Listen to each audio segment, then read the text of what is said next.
এই যে 2টি বছর পার হয়ে গেল, এখন পর্যন্ত জুলাই যোদ্ধারা রাস্তায় থাকতে হচ্ছে তাদের অধিকারের জন্য। যে অধিকার, যে জুলাইকে নিয়ে সবকিছু, সে জুলাইয়ের সরকার সংসদে বসে যে জুলাই সনদ ও হাইকোর্টের রায় বাস্তবায়ন হওয়ার কথা ছিল, সেটি এখনো হচ্ছে না বলে আজকে আমরা রাস্তায়। আমরা উদাত্তভাবে আহ্বান করবো বর্তমান সরকারকে, যে গত সরকার যে ভুল করেছে আপনারা একই কথা হচ্ছে। এই জুলাই শুধু কোনো দলীয় সরকার নয়, এই জুলাই কোনো দলীয় কোনো সম্পদ নয়। আমি সরকারকে আহ্বান করব, আমরা যেই সকল সংগঠনগুলো আছে, যেই সকল জুলাই জনতা আছে, জনতাদেরকে নিয়ে আপনারা একত্রে বসুন। আপনারা বিরোধী দল, সরকারি দল একত্রে বসুন। 15 তারিখে আপনারা যে সময় আমাদের 3 দিন আরো ক্ষেপণ করছেন, আপনারা আসলে আপনাদের উদ্দেশ্য কি?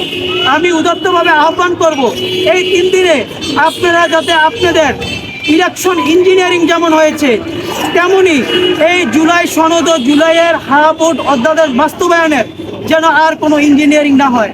আমরা যেন না দেখতে পাই উচ্চ কক্ষপথের নামে আমাদের জুলাই আবার বিক্রি হয়ে গিয়েছে। আমরা যদি এমনটা দেখতে পাই, আমরা সুস্পষ্টভাবে জানিয়ে দিতে চাই, আমাদের 15 তারিখের পরে যে কর্মসূচি হবে, সেই কর্মসূচি আরেকটি 5ই আগস্ট থেকে কম কিছু হবে না, বরং অধিক গুরুত্বের সহিত আরো রক্তময়ী জ্বালাময়ী হবে। ধন্যবাদ।